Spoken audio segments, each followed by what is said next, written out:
السلام علیکم ورحمۃ اللہ وبرکاتہ نحمده ونصلی علی رسولہ الکریم اما بعد فاعوذ باللہ من الشیطان الرجیم بسم اللہ الرحمن الرحیم رب اشرح لی صدری ویسر لی امری واحلل عقدۃ من لسانی یفقہوا قولی۔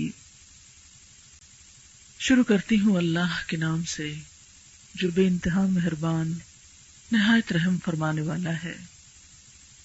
اور البتہ تحقیق ہم نے تم کو پیدا کیا، پھر ہم نے تمہاری صورت بنائی، پھر ہم نے فرشتوں سے کہا آدم کو سجدہ کرو، تو ان سب نے سجدہ کیا سوائے ابلیس کے، وہ سجدہ کرنے والوں میں شامل نہ ہوا۔ اللہ تعالی نے پوچھا تجھے کس چیز نے روکا ہے کہ تو سجدہ نہ کرے جبکہ میں نے تجھے حکم دیا تھا؟ بولا میں اس سے بہتر ہوں، مجھے تو نے آگ سے پیدا کیا اور اس کو مٹی سے بنایا۔ فرمایا تو یہاں سے اتر جا، تیرے لیے یہ جائز نہیں کہ تو یہاں تکبر کرے، نکل جا، یقیناً تو ذلیل ہونے والوں میں سے ہے۔ بولا مجھے اس دن تک مہلت دی جائے جب سب دوبارہ اٹھائے جائیں گے۔ فرمایا یقیناً تو مہلت دیے جانے والوں میں سے ہے۔ بولا کیونکہ تو نے مجھے گمراہ کیا تو میں بھی تیرے سیدھے راستے پر ضرور ان کے لیے بیٹھ رہوں گا، پھر میں ان کے سامنے سے آؤں گا اور ان کے پیچھے سے آؤں گا اور ان کی دائیں جانب سے آؤں گا اور ان کی بائیں جانب سے آؤں گا، اور تو ان کی اکثریت کو شکر گزار نہ پائے گا۔ فرمایا نکل جا یہاں سے، مذمت کیا ہوا، دھتکارا ہوا، ان میں سے جو بھی تیری پیروی کرے گا میں ان سب سمیت جہنم کو بھر دوں گا۔ اور اے آدم رہو تم اور تمہاری بیوی بھی اس جنت میں، اور یہاں سے جو تمہارا جی چاہے کھاؤ، لیکن اس درخت کے قریب نہ جانا ورنہ ظالموں میں شمار ہوگے۔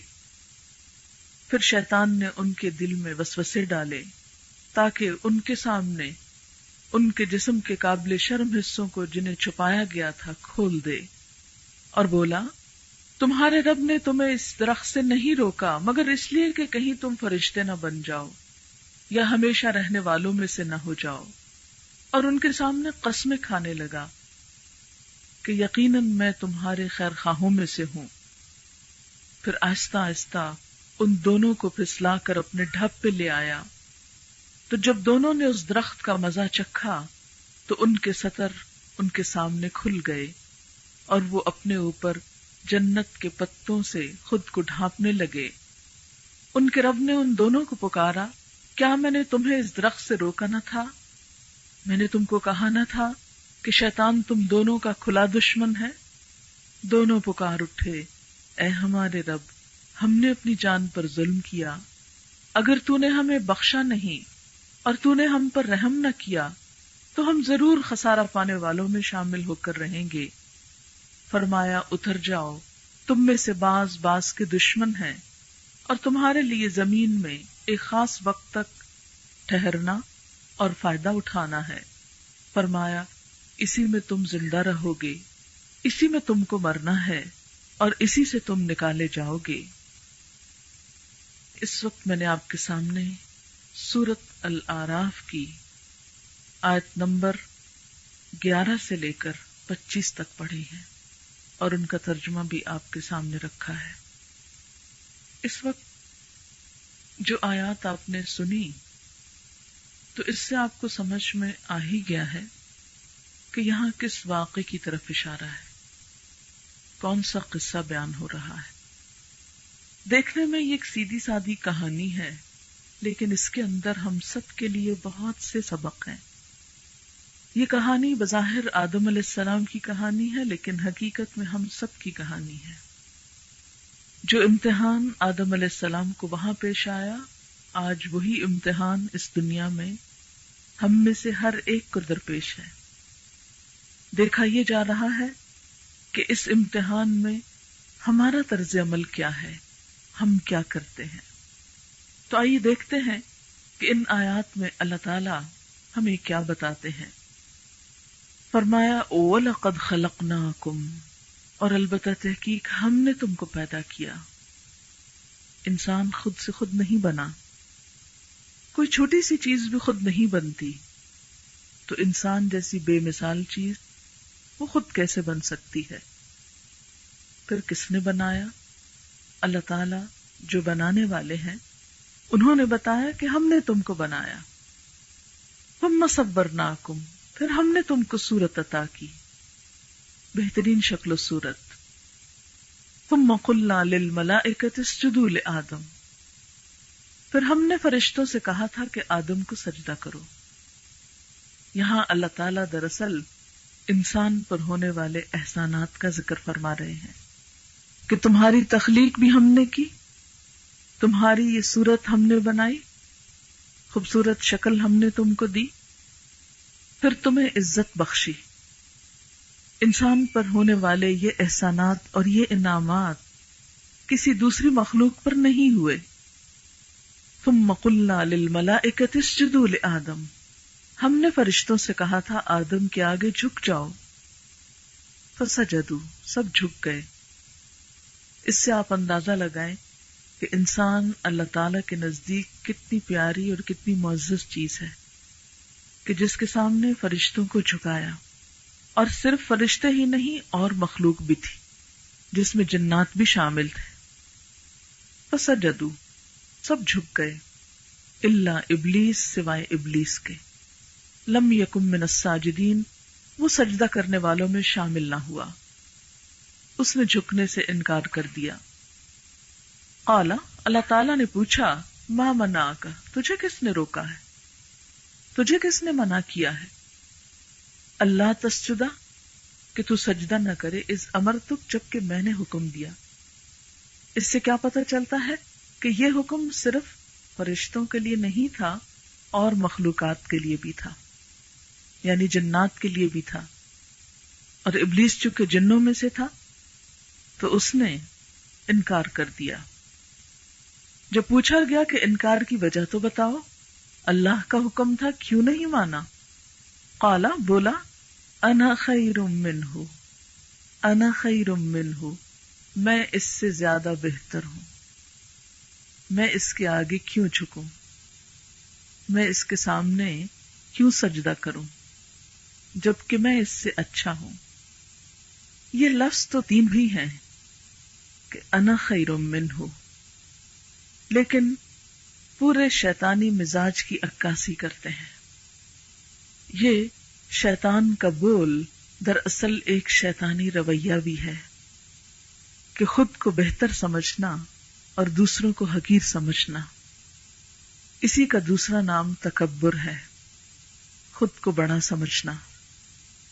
جب آپ صلی اللہ علیہ وسلم سے پوچھا گیا کہ انسان پسند کرتا ہے کہ اس کا لباس اچھا ہو، اس کے جوتے اچھے ہوں، اس کا رہن سہن اچھا ہو، تو کیا یہ بات تکبر میں شامل ہوتی ہے؟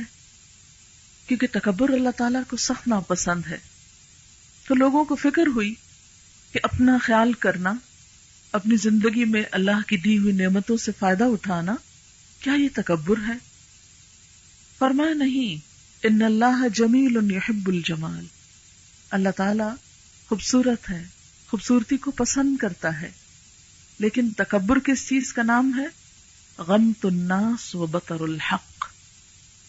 غمط الناس، لوگوں کو حقیر سمجھنا، خود سے کمتر سمجھنا، و بطر الحق، اور حق سامنے بھی آ جائے، سمجھ میں بھی آ جائے تو اس کا انکار کر دینا، صرف یہ سوچ کر کہ حق اس کی طرف سے آ رہا ہے کہ جسے میں اپنے سے کمتر سمجھتا ہوں. تو گویا تکبر بندگی کی ضد ہے. اللہ تعالیٰ نے انسان کو بندگی اور عبادت کے لیے پیدا کیا ہے. تکبر صرف ایک ہستی کو زیب دیتا ہے اور وہ خود اللہ تعالیٰ کی ذات ہے. اس کے علاوہ کسی دوسرے کے لیے کوئی بڑائی نہیں. بڑائی صرف اس کے لیے. اللہ اکبر، اللہ سب سے بڑا ہے. لیکن جب انسان تکبر کرتا ہے تو یہ دراصل خود کو بڑا ظاہر کرنا، اور اس کا اظہار کیسے ہوتا ہے؟ اللہ تعالی کی اطاعت سے منہ موڑ کے، اللہ تعالی کی نافرمانی کر کے، بطر الحق۔ گزشتہ جتنی بھی اقوام گزری ہیں جن پر عذاب آئے، جو صفائے ہستی سے مٹا دی گئیں، حالانکہ دنیاوی اعتبار سے بہت طاقتور تھیں۔ قوم عاد کے بارے میں اللہ تعالیٰ فرماتے ہیں التی لم یخلق مثلھا فی البلاد۔ سمود کے بارے میں کہتے ہیں وثمود الذین جابوا الصخر بالواد۔ قوم عاد جیسی تو دنیا میں کوئی قوم پیدا ہی نہیں ہوئی، اتنے طاقتور وہ لوگ تھے۔ سمود وہ لوگ تھے اتنے زبردست کہ جنہوں نے پہاڑوں کو تراش کے گھر بنا لیے۔ فرعون کے بارے میں آتا ہے وفرعون ذی الاوتاد، میخوں والا، جو اس کی قوت اور قدرت کی علامت تھی۔ بڑے بڑے لشکر تھے اس کے، اپنے آرٹ اور کلچر اور فن کے اعتبار سے دنیا میں مانی ہوئی تہذیب تھی، لیکن ان سب کے اندر جو ایک کامن برائی تھی، خرابی تھی، وہ کیا تھا؟ تکبر۔ انہوں نے رب کے رسولوں کو حقیر سمجھا اور ان کی بات نہ مانی۔ آج بھی ہم دیکھتے ہیں کہ جہاں کہیں انسان اللہ تعالی کی بات کا انکار کرتا ہے، وہاں حقیقت میں اس کا تکبر ہی کار فرما ہوتا ہے۔ یہی شیطانی رویہ جو اللہ تعالی کے حکم سے انکار کا سبب بنا تھا، یہی احساس اور یہی خیال دراصل اللہ تعالی کے حکم کے انکار کی وجہ بنی تھی۔ انا خیر منہ، میں دوسرے سے اچھا ہوں۔ آپ دیکھیے کہ عبادت کس چیز کا نام ہے؟ عبادت دو چیزوں سے مل کر بنتی ہے۔ ایک تو اللہ تعالی کے سامنے جھکنے کا نام، اور یہ جھکنا صرف نماز میں نہیں بلکہ جہاں پر بھی اللہ کا حکم آ جائے، کسی بھی قسم کا، خواہ وہ نماز ہو، خواہ وہ روزہ ہو، خواہ وہ زکوٰۃ ہو، خواہ وہ حجاب ہو، خواہ وہ کچھ بھی ہو، جہاں اللہ کا حکم آ جائے، بندہ مومن کا کام کیا ہے؟ ایمان والوں کا کام کیا ہے؟ کہ سر تسلیم خم، آمنا وصدقنا، ہم ایمان لے آئے، ہم نے سچ مان لیا۔ اللہ تعالیٰ کے ہر فرمان کو ہم سچ کہتے ہیں، ہم اس میں حجت بازی نہیں کریں گے۔ اور دوسری طرف انسانی معاملات میں عاجزی، ہمبلنس، دوسروں کے مقابلے میں خود کو بڑی چیز نہ سمجھنا، اور یہ ایک سراسر شیطانی رویہ کہ انا خیر منہ۔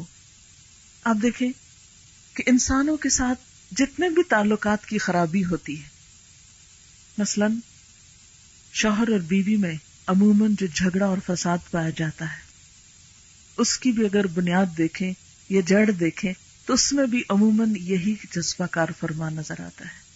جہاں بیوی یہ سمجھتی ہے کہ میں شوہر کے مقابلے میں حسب نسب میں، مال میں، خاندان میں، تعلیم میں، فلاں اور فلاں چیز میں بڑی ہوں اور میں اس کی بات کیوں مانوں، وہیں پر خرابی پیدا ہونی شروع ہو جاتی ہے۔ اسی طرح بہن بھائیوں کے اندر عموماً تعلقات کی خرابی کی بنیادی وجہ کیا ہوتی ہے؟ کہ ہم کیا سمجھتے ہیں کہ ہم دوسروں سے زیادہ اہم ہیں، ہماری عزت ہونی چاہیے، ہمیں توجہ دی جانی چاہیے، ہماری خدمت ہونی چاہیے، ہماری خاطر ہونی چاہیے۔ اور جہاں ہم دیکھتے ہیں کہ ہمارے مال کی وجہ سے یا علم کی وجہ سے یا حسن کی وجہ سے یا کسی عہدے اور مرتبے کی وجہ سے لوگوں نے ہم کو عزت نہیں دی، وہیں ہم سارے اخلاق کی کرچیاں کرچیاں کر دیتے ہیں۔ کوئی اگر ہم کو اچھی طرح سلام نہ کرے تو ہمارے اندر اتنی سکت نہیں ہوتی کہ ہم آگے بڑھ کر اس کو جھک کے مل لیں۔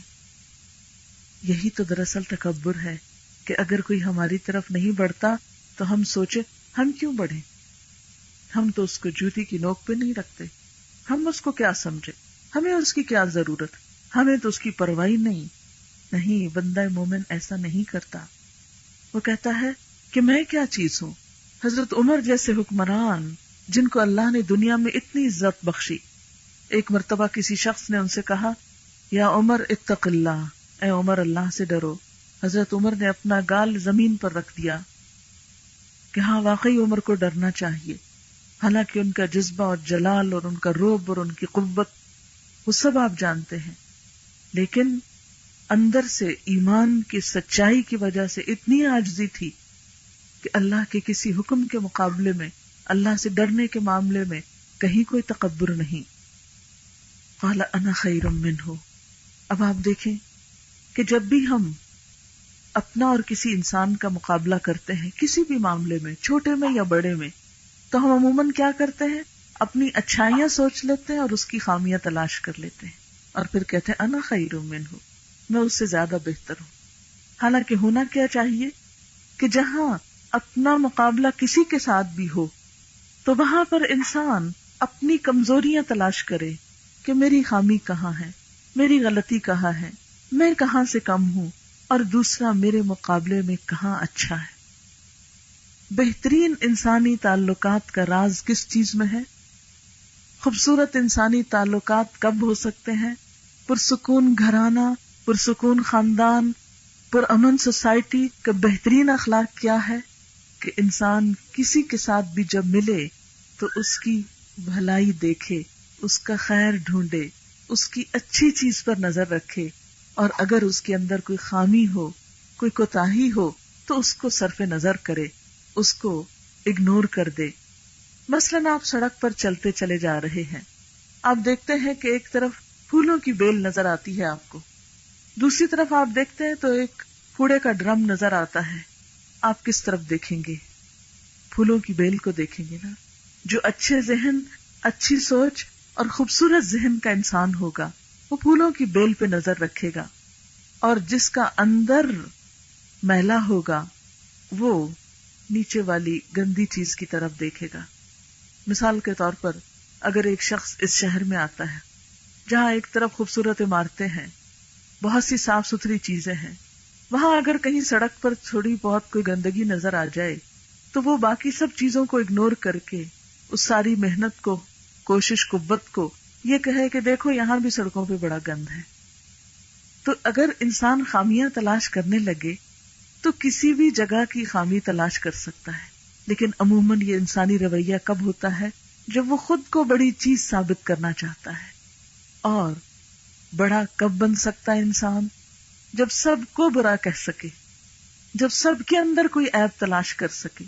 اسی لیے قرآن پاک میں اللہ تعالیٰ کیا فرماتے ہیں؟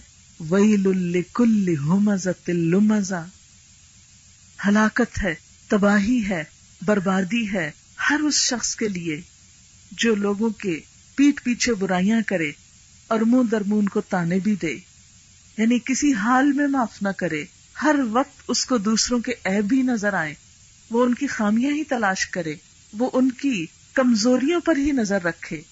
تو جو انسان اس برے رویے کا عادی ہوتا ہے کہ وہ صرف دوسروں کی کمزوریوں اور کوتاہیوں پر ہی نظر رکھے، ایسا شخص خود کو اذیت اور تکلیف اور پریشانی دینے کے سوا کچھ نہیں کر رہا. اگر انسان کی نظر میں خوبصورتی پیدا ہو جائے، اگر انسان کے دل میں خوبصورتی پیدا ہو جائے، اگر انسان ہر ایک کے بارے میں اچھا گمان رکھے تو آپ دیکھیں گے کہ سب سے زیادہ فائدہ خود آپ کی اپنی ذات کو ہوگا، آپ کا اپنا دل خوشیوں سے بھر جائے گا. لیکن جب ہم ہر وقت دوسروں کے عیبوں پہ نظر رکھتے ہیں، دوسروں کی کوتاہیوں پہ نظر رکھتے ہیں، صرف یہ سوچ کر کے میں اس کے مقابلے میں یہاں سے اچھا ہوں، تو ایک تو یہ کہ اپنی کوئی برائی نظر نہیں آتی، دوسرا یہ کہ ہم کسی کے ساتھ اچھائی کر بھی نہیں سکتے، اور اس طرح اچھائی کے بہت سے موقع گنوا دیتے ہیں. اچھا انسان دراصل کون ہے؟ عن ابی ہریرہ قال ان رسول اللہ صلی اللہ علیہ وسلم وقف على ناس جلوس فقال الا اخبركم من شركم قال فسكتوا فقال ذلك 3 مرات فقال رجل بلى يا رسول الله اخبرنا بخيرنا من شرنا فقال خيركم من يرجى خيره ويؤمن شره وشركم من لا يرجى خيره ولا يؤمن شره. حضرت ابو ہریرہ رضی اللہ تعالی عنہ سے روایت ہے، کہتے ہیں کہ رسول اللہ صلی اللہ علیہ وسلم کچھ لوگوں کے پاس بیٹھے ہوئے تھے، آ کر کھڑے ہوئے، پھر فرمایا کیا تمہیں بتا نہ دوں کہ تم میں اچھا کون ہے اور برا کون ہے؟ راوی کہتے ہیں کہ لوگ یہ سن کر چپ ہو گئے کہ اب ہماری حقیقت کھل جائے گی. پھر آپ نے یہی سوال 3 مرتبہ کیا، کیا میں بتا نہ دوں کہ تم میں سے اچھا کون ہے، برا کون ہے؟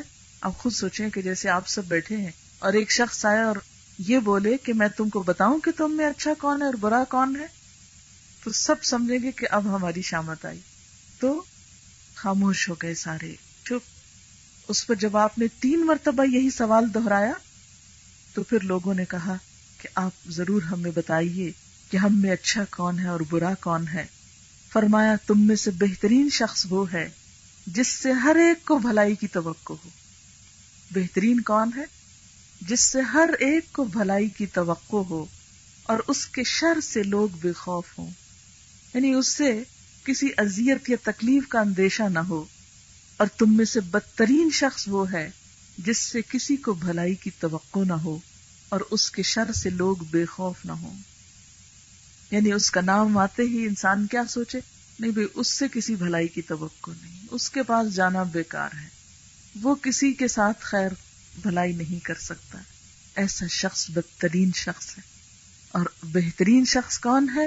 کہ جس سے ہر ایک کو توقع کہ نہیں یہ مجھے مایوس نہیں کرے گا، یہ مجھے محروم نہیں کرے گا.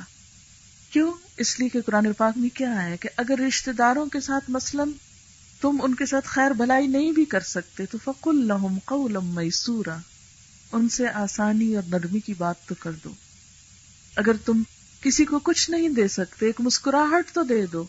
تبسمک فی وجہ اخیک صدقہ، کسی کا ہاتھ تو تھام لو. اگر نہیں ہے تمہارے پاس کسی کو کچھ بھی دینے کے لیے تو اس کا ہاتھ تو تھام سکتے ہو، ایک سلام تو کر سکتے ہو، ایک مسکراہٹ تو دے سکتے ہو، گلے تو لگا سکتے ہو، محبت سے ملو. یہ وہ نعمت ہے جس پہ کچھ بھی خرچ نہیں آتا. ضروری نہیں کہ آپ مال و دولت سے ہی کسی کو راضی کر سکیں. ایک اچھے اخلاق سے، نرم بول سے، ایک میٹھی بات سے. الکلمۃ الطیبۃ صدقہ، پاکیزہ بول، نرم بات، محبت کی بات، یہ بھی صدقہ ہے. لیکن جو شخص اس تکبر میں مبتلا ہو، انا خیر منہ، میں اس سے اچھا ہوں، پھر اس سے یہ توقع ہو ہی نہیں سکتی کہ وہ کسی کے ساتھ اس طرح کا معاملہ کرے.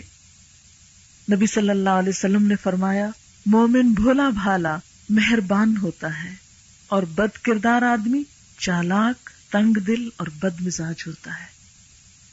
برے انسان کی پہچان کیا بتائی؟ چالاک یعنی کلیور، تنگ دل، چھوٹے دل والا، چھوٹی چھوٹی باتیں مائنڈ کر جانے والا، اور بد مزاج کہ جس سے کسی کو خیر اور بھلائی کی توقع نہ ہو. تو شیطان کیا بولا؟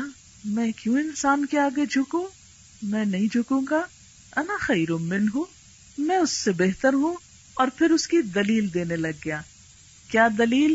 خلقتنی من نار وخلقتہ من طین، مجھے تو نے آگ سے بنایا اور اس کو مٹی سے بنایا.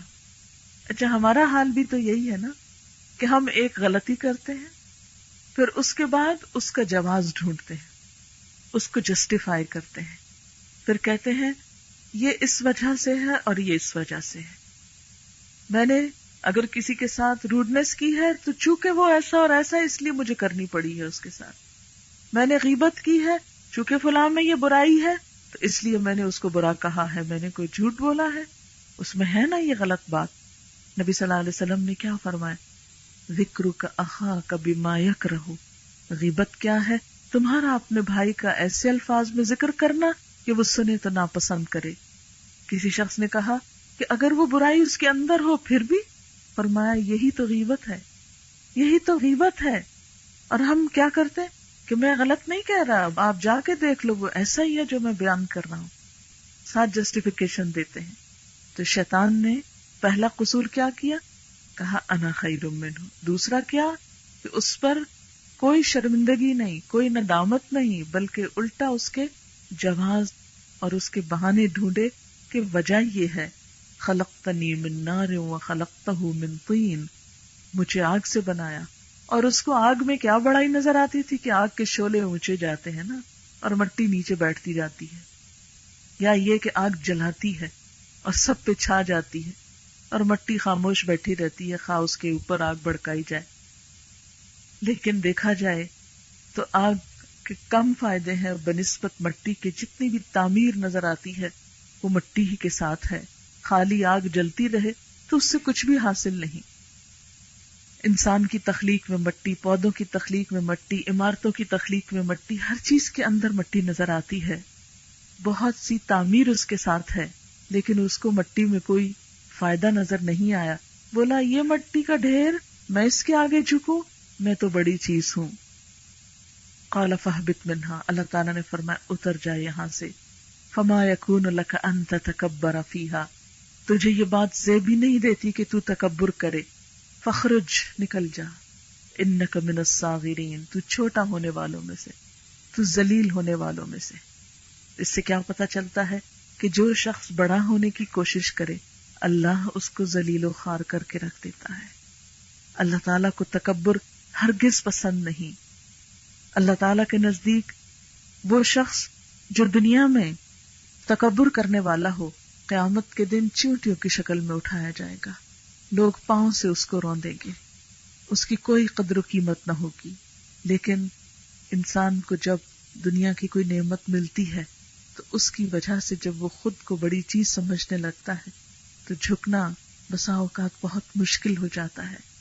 اسی جھکاؤ کے لیے تو دن میں 5 مرتبہ انسان کا ناک اور پیشانی، جو 2 عزت کے مقام سمجھے جاتے، زمین پر لگائے جاتے ہیں.